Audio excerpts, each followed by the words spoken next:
Dívida pública blindada. Por quem? Por quê? O que é a dívida pública? O que significa blindar? Dívida pública seria o valor que o Estado deve, externa e internamente. Já blindar seria resguardar, proteger de qualquer mal, do perigo de algo desagradável. Por que mencionar a dívida pública brasileira como blindada? Porque para muitos, duvidosa, fraudada, ilegítima, e isto de séculos atrás.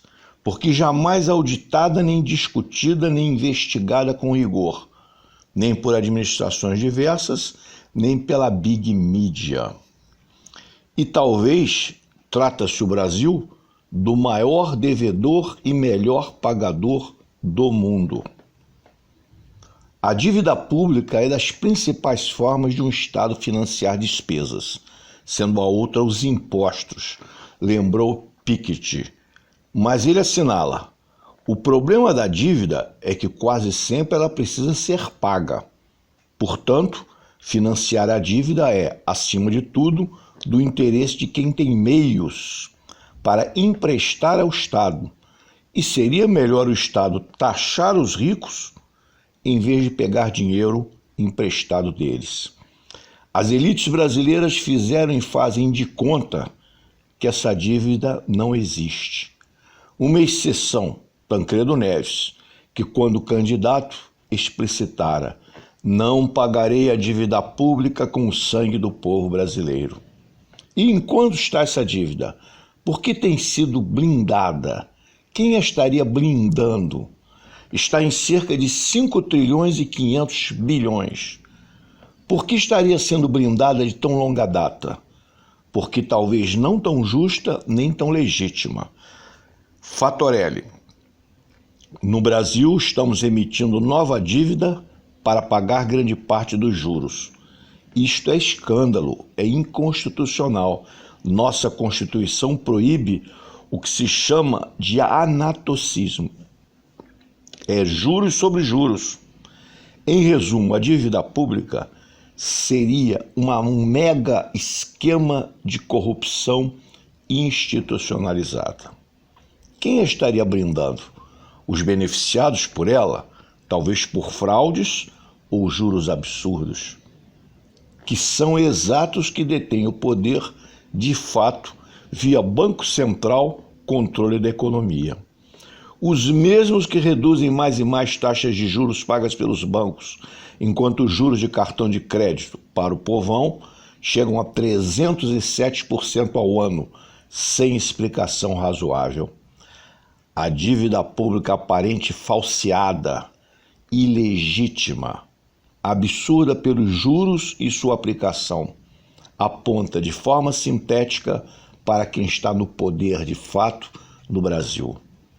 Antes de resolver essa questão da dívida pública, os brasileiros terão, primeiro, que resolverem questões como as da sobrevivência e a de independência e soberania nacional.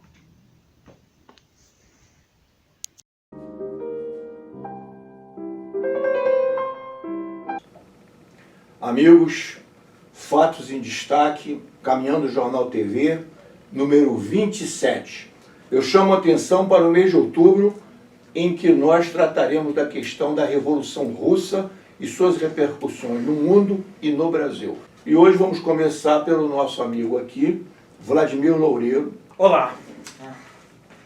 O fato mais importante para mim, o que mais me chamou a atenção, é a completa incapacidade da política brasileira de administrar questões simples e óbvias, como o traçado da nossa linha de trem da cidade do Rio de Janeiro.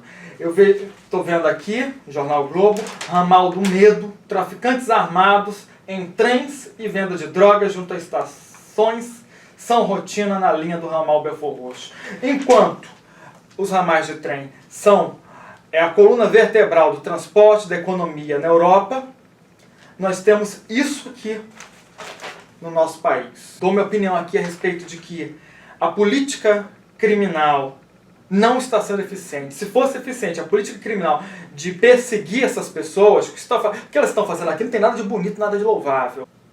Porque perseguir, matar e invadir comunidades, isso vem sendo feito há décadas. Bom, meu fato em destaque hoje vai ser do governo Witzel, né, rompendo com o governo do Bolsonaro. Ambos, quando candidatos, se apresentaram como aqueles que mudariam a política não só no Rio de Janeiro, como no Brasil, fariam uma nova política. É, na realidade, uma velha política, porque na hora de entregar os cargos, ninguém quer. É um rompimento, mas sem entregar os cargos. São quase 200 cargos, né, dos integrantes do PSL e indicados pelo PSL. E aí nós vemos que o novo não é tão novo assim. Um problema que surge em todos os governos, em todo período que o capitalismo tem de ser cíclico na sua história, é a emergência do fascismo, do nazismo, do protofascismo, enfim, do Estado de Direita. Eles são contra a cultura, eles não conseguem esconder este modo de ser, porque a cultura é, por natureza, crítica. Ela coloca na avalanche do seu exercício as posições fracas do sistema. E eles querem esconder isso. Nós temos tido filmes maravilhosos, criações maravilhosas, que em todo esse período surge na música, surge no cinema, surge no teatro. Então, nós vamos caminhando e produzindo dentro desse processo de crítica ostensiva da direita, dos fascistas, ao processo de criação cultural. O meu fato em destaque dessa semana está nas declarações de Olavo de Carvalho, que é tido como um dos gurus de Bolsonaro. Mas Gustavo de Carvalho, na verdade, ele se apoia no Steve Bannon e no Straight Bart, que são gurus da direita extrema americana que terminam na Ku Klux Klan em cruzes nazistas. Nessa semana que Bolsonaro está no hospital, Olavo de Carvalho fez várias declarações gravadas no YouTube. E numa delas ele simplesmente mostra exatamente as instruções dadas pelos Steve Bannon e companhia americanos, e também coincidentes completamente com a postura de Hitler no neofascismo na Alemanha, década de 30. Ou seja, ele próprio, Olavo de Carvalho, diz como agir em relação aos críticos. Primeiro afirma que o Bolsonaro não tem militantes. Existem militantes que são militantes, na verdade, conservadores. E ele vai afirmar que esses militantes conservadores não têm que discutir jamais ideias. Eles devem desqualificar o adversário, no caso, os adversários de Bolsonaro. Diz também o seguinte, que com ideias pode haver concordância, discordância, etc., mas não em relação ao líder. Se o líder é Bolsonaro, todos devem fechar e aprovar lá o que seja que Bolsonaro afirma. Dizem também o seguinte, jamais discutam o conteúdo das ideias, desqualificam o adversário. E ele dá um exemplo chamando o que ele chama de traidores, ofendendo o Alexandre Frota, que ele chama de Alexandre Fruta, ofendendo o deputado, acho que é Caetiguilho, alguma coisa que ele chama de cata-coco, e assim vai o senhor Olavo de Carvalho. E tudo isso misturado com apelo às religiões e com Deus. Então está muito clara a tática de Bolsonaro, bolsonaristas, Olavo de Carvalho, dessa gente toda.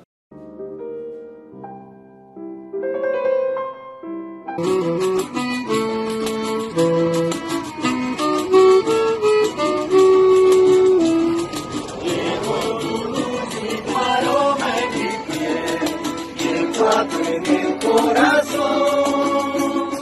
Llevo en mi sangre la espuma del mar y tu horizonte en mis ojos.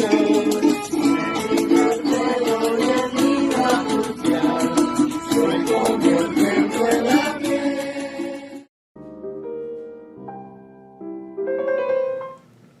Eu fico profundamente impressionado, não é? Que com esses militares que estão estabelecidos no governo atual, no governo do capitão Bolsonaro. Ora, as Forças Armadas têm dois aspectos fundamentais dela: defender a pátria, no caso a pátria brasileira, tem que ser patriotas. Para serem militares, tem que ser patriotas. E o povo que habita esta pátria, os brasileiros. E, fundamentalmente, povo entendido é aquele que trabalha, aquele que produz, não é quem vive às custas de quem produz, não é? Umas Forças Armadas que metralham o seu povo, elas estão desencaminhadas da sua função primordial. As Forças Armadas que permitem a entrega do patrimônio nacional, do território nacional, das águas nacionais, não é? Que entregam pontos da defesa estratégica, no caso do Brasil, elas não estão cumprindo o seu dever. Estes generais e alguns coronéis, eles estão desvirtuando, descaracterizando a sua força de origem.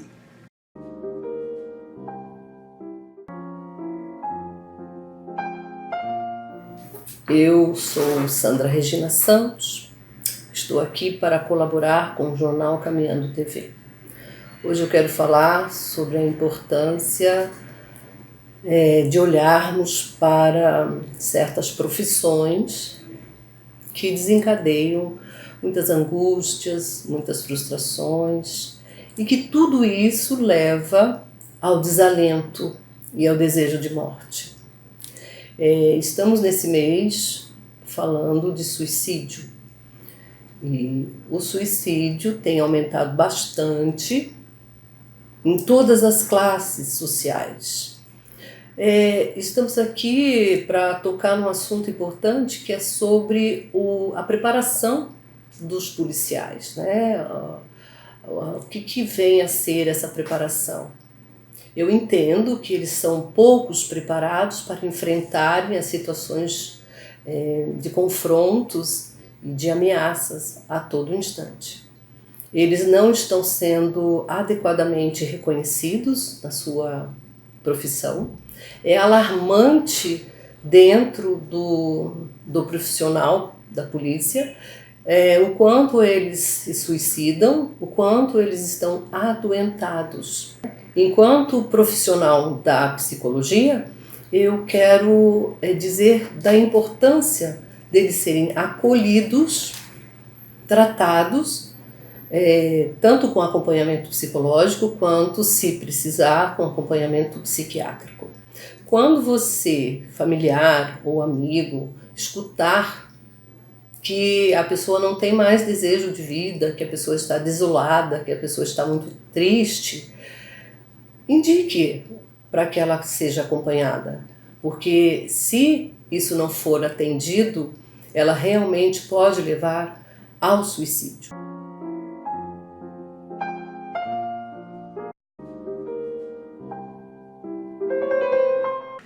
Companheiros, hoje percebemos uma disputa com o preço do combustível. Na realidade, essa política de variação do preço do combustível no Brasil, que começou lá em 2013, 2014, quem deveria definir o preço do combustível, se o governo deveria intervir ou não intervir, e na época se intervinha no preço, com o seguinte argumento: nós temos de garantir os interesses da sociedade brasileira, em especial da classe popular, com o objetivo de evitar a escalada inflacionária e, ao mesmo tempo, criar dificuldades para a classe popular. Ora, hoje temos a seguinte política: liberação geral de preço. A discussão é: quem é que deve definir o preço? A Petrobras. Porque a Petrobras, definindo o preço dos combustíveis, ela vai atender única e exclusivamente o interesse dos investidores. Quem são esses investidores? Pessoas que aplicam nos fundos de pensão, que estão lá fora, que têm única e exclusivamente o interesse do lucro. E a população, como fica? Isso não importa. O que importa é agradar os mercados. O que importa é agradar os especuladores. O que importa é agradar esses investidores que ganham milhões, rios de dinheiro sem gerar um único emprego.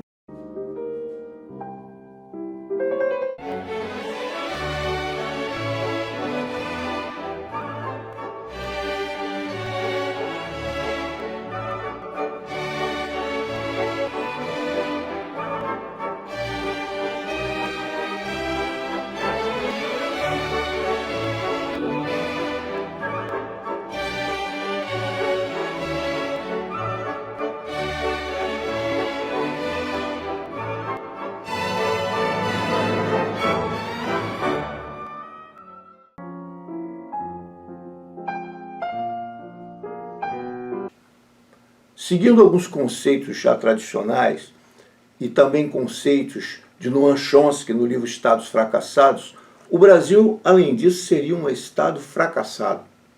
Um Estado incapaz de cumprir uma série de determinações internacionais da ONU e outros órgãos. Exemplo, o caso específico dos torturadores que cometeram crimes hediondos, continuados, os desaparecimentos políticos, que deveriam ter sido punidos na forma da lei, e não foram, porque os próprios membros do regime terrorista e torturador fizeram uma anistia que, em causa própria, os considerou anistiados, anistia ampla e restrita. E, posteriormente, o Supremo Tribunal Federal, contrariando normas internacionais, mais uma vez expressão desse estado de exceção, entendeu que esses torturadores estavam cobertos pela anistia ampla e restrita que o próprio regime de exceção, no caso a exceção explícita e torturador, lhes impôs, e por isso não deveriam ser punidos. Democracia. Estamos numa situação em que consta o presidente da República mente continuamente razão de jornais internacionais. Jornal europeu, Bolsonaro mente todos os dias. Depois do presidente, bolsonaristas usam dados falsos para atacar Miriam Leitão. E assim por diante.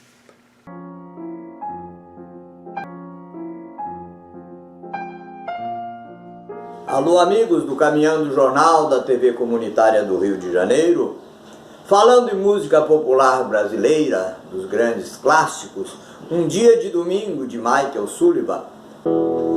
Eu preciso lhe falar,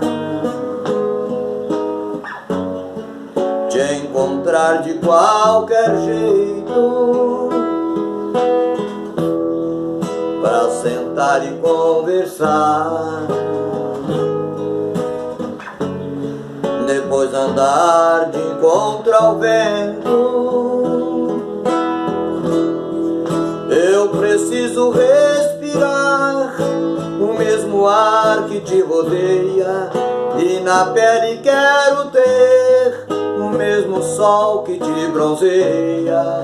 Eu preciso te encontrar e outra vez te ver sorrindo, e voltar de um sonho lindo. Já não dá mais pra viver um sentimento sem sentido. Eu preciso acreditar na emoção de estar contigo, ver o dia amanhecer e ver a vida acontecer como um dia de domingo.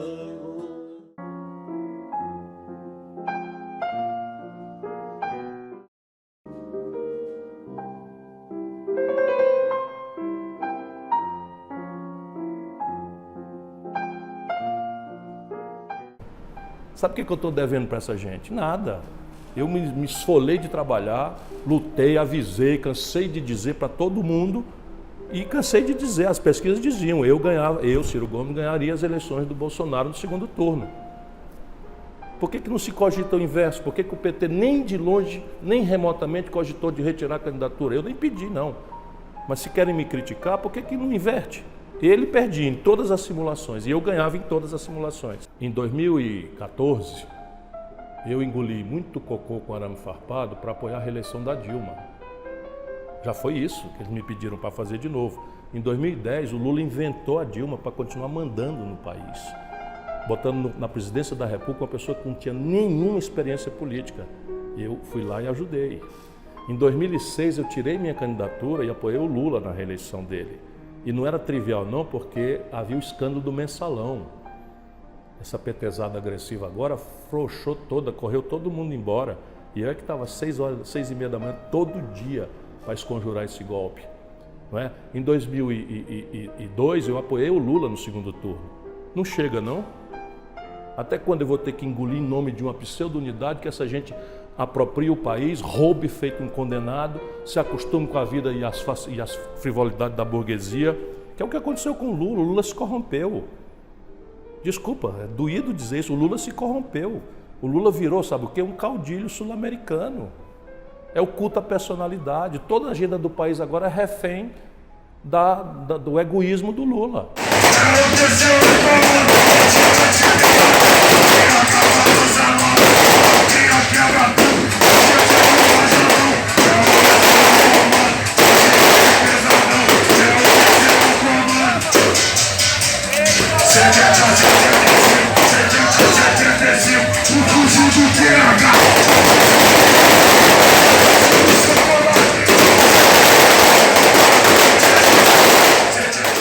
Ele cria uma história mentirosa envolvendo a minha filha. E aí começou, enfim, e isso me tirou de sério.